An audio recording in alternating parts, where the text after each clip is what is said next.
अस्सलाम वालेकुम, welcome to my YouTube channel. आज हम द ग्रोथ इन बैक्टीरिया उसको डिस्कस करने जा रहे हैं।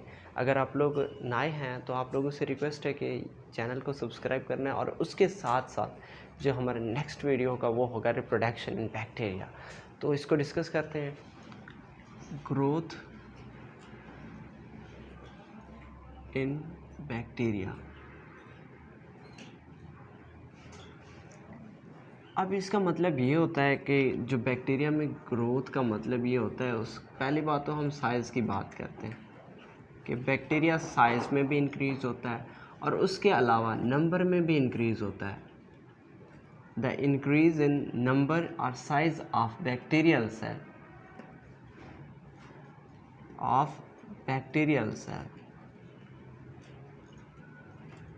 Bacterial cell. देखो, मोस्टली हम जो ग्रोथ की बात करते हैं या बैक्टीरिया में जिस ग्रोथ की बात करते हैं वो होता है जो ना ग्रोथ साइकिल को हम डिस्कस करते हैं। लेकिन और भी इसकी बहुत सारी टाइप्स हैं, जैसे सेंकुरस ग्रोथ है, बायफेजिक ग्रोथ है, एसेंकुरस ग्रोथ है। तो बहुत ज़्यादा डिफरेंट है। लेकिन जो इंटरमीडिएट मैट्रिक जो अभी भी हाई लेवल है, ठीक है, बीएस लेवल तक ग्रोथ साइकिल को ही डिस्कस किया जाता है। उससे अबव जो ना जब मैक्रोबायोलॉजी स्पेशलिस्ट में जाते हैं तब जो ना इसको मज़ीद डिटेल से डिस्कस किया जाता है। तो यहाँ हम जो ना ग्रोथ साइकिल को डिस्कस करेंगे। Growth cycle. अब साइकिल का मतलब ये होता है कि कोई चीज़ जहाँ से स्टार्ट होती है फिर वहाँ जाके ख़त्म हो जाती है।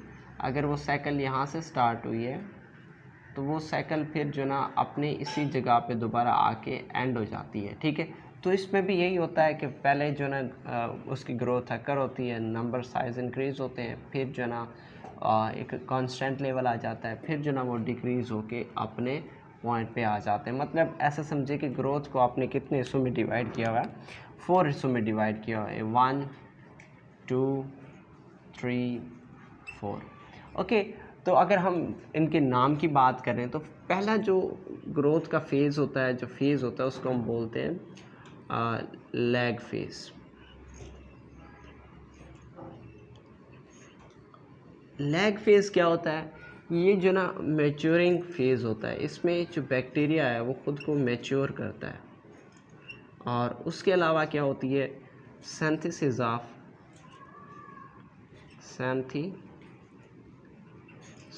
Of RNA, enzymes etc. तो इन चीज़ों की सिंथेसिस होती है। मतलब एक बैक्टीरिया, जैसे हमने किस में प्रोफेज में या फिर किस में हमने मेटाफेज में बोला था कि बैक्टीरिया क्या करता है कि खुद को सेल डिवीजन के लिए तैयार करता है, सेल खुद को डिवीजन के लिए तैयार करता है। तो यहाँ भी क्या होता है कि जो लैग फेज़ होता है उसमें सेल खुद को डिवीजन के लिए तैयार करता है, कि अगले स्टेज में जाने के लिए खुद को क्या करता है, तैयार करता है। उसके बाद नेक्स्ट क्या है? Log phase. लॉग। अब ये जो लॉग फेज़ है इसके बहुत सारे नाम हैं। मिसाल के तौर पर एक्सपोनेंशियल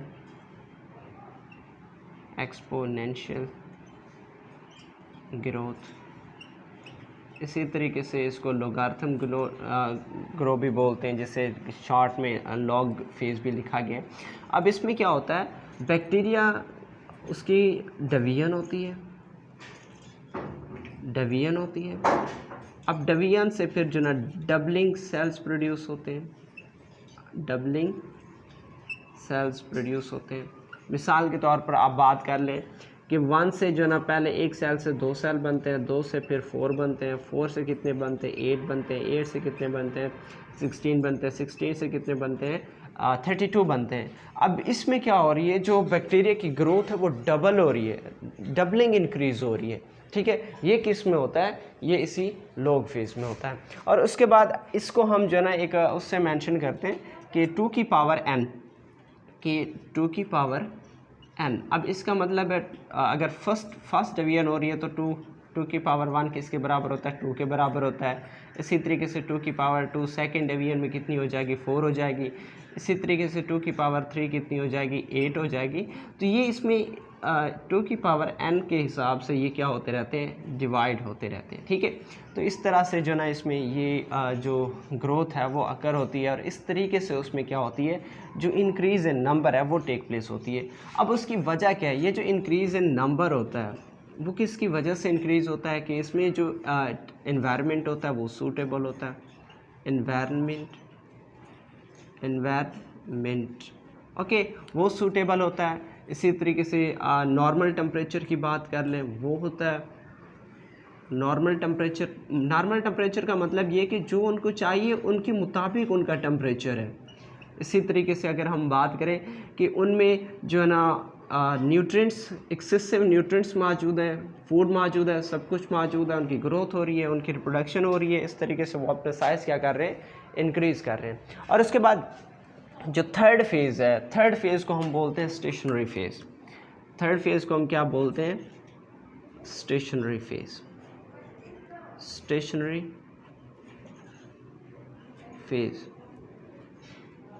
अब स्टेशनरी फेज़ में क्या होता है कि जो जितने बैक्टीरिया प्रोड्यूस हो रहे हैं उतने फिर मर भी रहे हैं, ओके, कि जितने बैक्टीरिया प्रोड्यूस हो रहे हैं, द नंबर, जितने increase in number of bacteria हो रहा है उतने फिर decrease in number of bacteria हो रहा है। मतलब ये कि ऐसा समझे एक इक्विलिब्रियम ही कायम हो रही है कि जितने बैक्टीरिया प्रोड्यूस हो रहे हैं, ठीक है, आप ऐसा समझ लो, प्रोड्यूसिंग मैं यहाँ लिख रहा हूँ, प्रोडक्शन और इज़ इक्वल टू डेथ।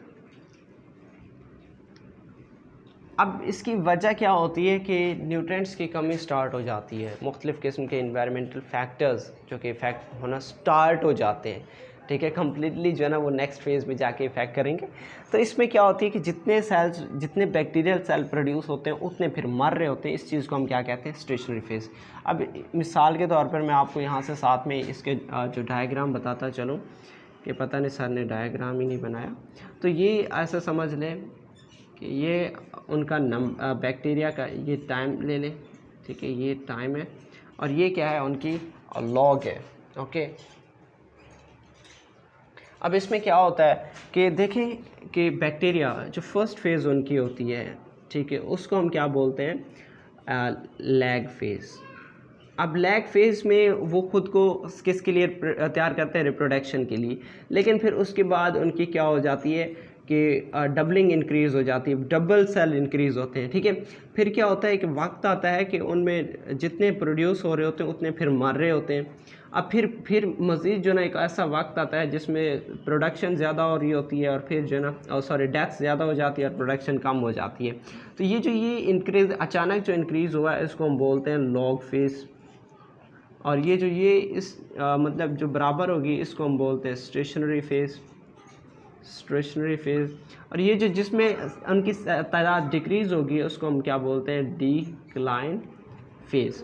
अब स्टेशनरी फेज़ तक तो हम आ चुके हैं कि जितने बैक्टीरिया प्रोड्यूस होते हैं उतने फिर क्या हुए, मर रहे हैं। तो इस तरीके से उनमें एक इक्विलिब्रियम कायम हो गई है कि उनकी the producing and the death rate is equal, ठीक है।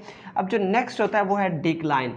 अब डिक्लाइन में क्या होता है कि जो बैक्टीरिया की ग्रोथ है या फिर वो बिल्कुल स्टॉप हो जाती है, डिक्लाइन। इसे हम डेथ फेज़ भी बोलते हैं, डिक्लाइन भी बोलते हैं। अब डिक्लाइन फेज़ में जो बैक्टीरिया की ग्रोथ है वो कम्प्लीटली स्टॉप हो जाती है। ग्रोथ क्या हो जाती है, ग्रोथ कम्प्लीटली स्टॉप हो जाती है, स्टॉप हो जाती है। और इसके अलावा जो है ना अगर हम बात करें मज़ीद, इसमें न्यूट्रिएंट्स की कमी हो जाती है, न्यूट्रिएंट्स की शॉर्टेज हो जाती है। एनवायरमेंटल टेम्परेचर वो हार्मफुल हो जाते हैं। Environmental temperature, environmental factors, etc सब कुछ। अब उसके अलावा जो ना जो वेस्ट प्रोडक्ट है वो इंक्रीज़ हो जाते हैं। वेस्ट प्रोडक्ट वो इंक्रीज़ हो जाते हैं। मुझे राइटिंग बनाना पसंद है तो इस वजह से थोड़ा स्लो जो है ना वो लिख रहा हूँ कि अब इसमें ग्रोथ कम्प्लीटली स्टॉप हो गई है। न्यूट्रिएंट क्या हो गया, न्यूट्रिएंट की कमी हो गई है, इन्वायरमेंटल टेम्परेचर वो बढ़ गया है, या फिर हम बात करते हैं वेस्ट प्रोडक्ट ज़्यादा हो गई। वैसे हमें ये तो पता है कि जो बैक्टीरिया हैं वो वेस्ट प्रोडक्ट पे ज़्यादा पाए जाते हैं, तो फिर यहाँ भी तो वेस्ट प्रोडक्ट है, क्यों नहीं पाए जा रहे बैक्टीरिया? तो उसकी वजह ये है कि न्यूट्रिएंट तो उन्होंने यूज़ कर लिए, उसमें जो बाकी कचरा मवाद बचा है वो तो यूज़ नहीं कर सकते। फूड की कमी हो गई है, तो इस वजह से वो बैक्टीरिया क्या होंगे, डाई हो जाएंगे। तो इस चीज़ को हम क्या बोलते हैं, डिक्लाइन फेज। नेक्स्ट है, थोड़ा सा हम इसको इनके डिस्कस कर लेते हैं कि रिप्रोडक्शन मोस्टली इनमें सेक्सुअल रिप्रोडक्शन पाई जाती है, जिसे हम बाइनरी फिशन बोलते हैं। बैक्टीरिया को हम मोस्टली बाइनरी फिशन में डिस्कस करते हैं, लेकिन उसमें चंद और जैसे कि कॉन्जुगेशन की बात करें वो भी पाई जाती है, तो इनको भी थोड़ा सा डिस्कस कर लेते हैं, ओनली 5 मिनट्स। ओके, तो रिप्रोडक्शन, आई होप यहाँ नज़र आ रहा होगा आप लोगों को। Reproduction, okay. अब रिप्रोडक्शन में हमने किसकी बात की थी कि जो ना बाइनरी फिशन के ज़रिए प्रोड्यूस होते हैं, बाइनरी फिशन के ज़रिए प्रोड्यूस होते हैं। गन्ना सही नज़र बनाएगा, इतना नहीं बदल नज़र बनाएगा, एरो नज़र बनाए बस, ठीक है। इनको बुना अच्छे तरह नज़र बनाएगा, इतना नहीं ऐसे बस, ठीक है। बाइनरी फिशन, अब बाइनरी फिशन में क्या होता है कि ये जो एक बैक्टीरिया है, वो बैक्टीरिया मतलब उसमें जो ऐसे न्यूक्लियर मटेरियल मौजूद होता है, सिंपल सी बात है, मैं ऐसे ये न्यूक्लियर मटेरियल बना रहा हूँ, बाकी प्लाज्मिड वगैरह आपको इन चीज़ों को मैं डिस्कस नहीं कर रहा, कि उसका जो न्यूक्लियर मटेरियल है, ठीक है, ये है, उस न्यूक्लियर मटेरियल को वो डिवाइड करता है, ठीक है, वो दो में डिवाइड हो जाता है न्यूक्लियर मटेरियल, अलहदा समझ लें ऐसे, ये अलहदा हो गया। अब ये फिर इसकी क्या होती है, मज़ीद जो ना ये इस इन्विजनेशन होती है इस तरीके से कि इसका इस तरीके से जो ना ये साइटोप्लाज्म डिवाइड हो जाता है, तो फिर दो ऐसे बैक्टीरियल सेल्स बन जाते हैं। तो ये सिंपल सी बाइनरी फिशन है, जिसमें 1 सेल 2 सेल में कन्वर्ट होता है। और बाकी ये चीज़ तो आपको पहले से पढ़ चुके हो कि कैरियोकिनेसिस होती है। कैरियोकिनेसिस में क्या होता है कि उसकी न्यूक्लियस की डिवीजन होती है। इसी तरीके से जो ना आपने किसको डिस्कस किया, साइटोकिनेसिस, जिसमें इन्वेजनेशन या फरो बनता है और उससे फिर साइटोप्लाज्म क्या होता है, डिवीजन, उसकी डिवाइड हो जाती है, जिसको हम बोलते हैं साइटोकिनेसिस। ओके, अब उसके बाद एक और है जिसे कॉन्जुगेशन बोलते हैं। एक बड़े इंटरेस्टिंग टॉपिक है ये वाला, कॉन्जुगेशन वाला। कॉन्जुगेशन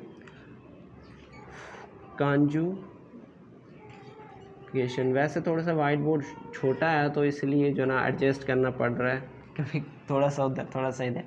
अब कॉन्जुगेशन में क्या होता है कि देखो कि जो बैक्टीरिया होता है, दो किस्म के बैक्टीरिया होते हैं या प्लाज्मिड हम मोस्टली डिस्कस कर लेते हैं, कि अब उसमें एक स्ट्रक्चर मौजूद होता है ऐसे, या फिर जिस तरह का भी बना लें, ठीक है, कि ऐसे उसमें एक स्ट्रक्चर मौजूद होता है जिसको हम क्या कहते हैं, मतलब ऐसे बैक्टीरिया को हम क्या कहते हैं, फर्टिलिटी। ओके, आई होप यहाँ नज़र ना आ रहा होगा तो मैं यहाँ लिख देता हूँ फर्टिलिटी फैक्टर। अब इनमें मौजूद होता है फर्टिलिटी फैक्टर्स, तो ऐसे को हम क्या बोलते हैं, F पॉजिटिव बोलते हैं, F पॉजिटिव बोलते हैं। तो देखो कि ऐसा समझ ले कि ये एक बैक्टीरिया है, ओके, जिसमें ये F फर्टिलिटी है, मतलब ये कि इसमें ये स्ट्रक्चर मौजूद है। इस स्ट्रक्चर को हम क्या बोलते हैं, पिलाई बोलते हैं, पिलाई या सेक्स पिलाई भी बोलते हैं, ठीक है, सेक्स पिलाई, मैंने जो ना इसे सेक्स पिलाई बोलते हैं। अब यही इसका मतलब क्या है, ये जो पिलाई है ये नेक्स्ट जनरेशन में जो जेनेटिक मटेरियल है उसको ट्रांसफ़र करेगा। ओके, देखो कि ये एक बैक्टीरिया है, उस बैक्टीरिया में क्या मौजूद है, एक पिलाई मौजूद है, सेक्स पिलाई मौजूद है, जिसको हम क्या कहते हैं कि ये इसके ज़रिए ही वो दूसरे बैक्टीरिया में क्या करेगा, अपना जो जेनेटिक मटेरियल है वो ट्रांसफ़र करेगा।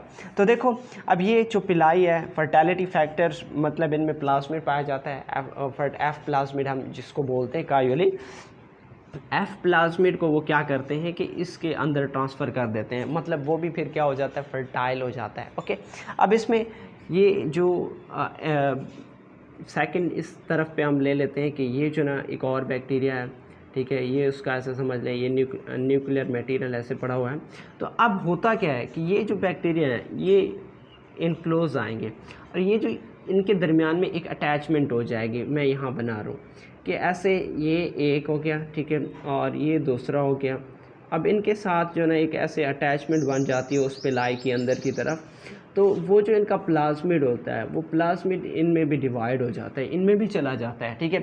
ये था एफ पॉजिटिव, अब ये एफ था या एफ नेगेटिव की बात कर लो, मतलब उसमें कुछ नहीं था, ठीक है, उसमें एफ फर्टिलिटी पाई नहीं जाती थी, तब जो ना वो प्लाज्मिड क्या हुआ उसके अंदर ट्रांसफ़र हुआ है, ठीक है। सिंपल सी बात है, हम यहाँ ये डिस्कस कर रहे हैं कि जो प्लाज्मिड है वो ट्रांसफ़र होता है।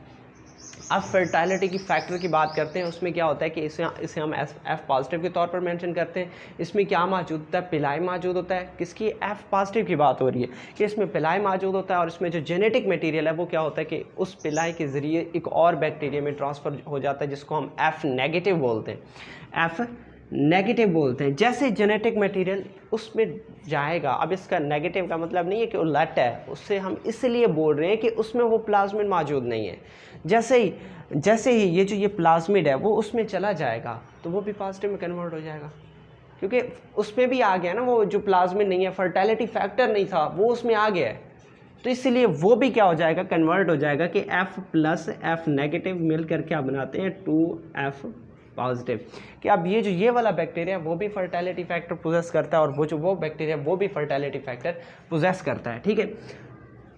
तो इस तरीके से मैं यहाँ बना रहा हूँ कि ये एक बैक्टीरिया है, ठीक है, ये इसका DNA मटेरियल है और ये इसका पिलाई मौजूद है, और इस तरीके से जो दूसरा वाला वो है, ठीक है, ये उसका प्लाज्मिड, ये वो समझ लें, ठीक है, कि ये इसका DNA मटेरियल है। तो इसमें वही जो एफ प्लाज्मिड है वो अब इसमें आ गया, शायद नज़र ना आए आप लोगों को, तो वो जो एफ प्लाज्मिड है वो इसमें आ गया है। इस चीज़ को मतलब हम क्या बोलते हैं, कॉन्जुगेशन। कॉन्जुगेशन का सिर्फ मतलब ये है कि पहले से डिस्कस कर चुका हूँ, ठीक है। इसका मतलब यही है कि इसमें जेनेटिक मटेरियल की ट्रांसफ़र होती है, किसके ज़रिए, पिलाई के ज़रिए, जो कि हम यहाँ डिस्कस कर चुके हैं कि एक स्ट्रक्चर मौजूद होता है, एक्सटर्नल स्ट्रक्चर मौजूद होता है, उसमें पिलाई, वो से हम पिलाई कहते हैं। वो जो पिलाई है उसके ज़रिए क्या होता है, जेनेटिक मटेरियल ट्रांसफ़र होता है, और ऐसे बैक्टीरिया को हम एफ पॉजिटिव बोलते हैं, जिसमें नहीं होता उसको हम एफ नेगेटिव बोलते हैं। तो इंशाल्लाह मिलते हैं नेक्स्ट वीडियो में, तब तक इजाज़त चाहता हूँ। ओके, अल्लाह हाफिज़।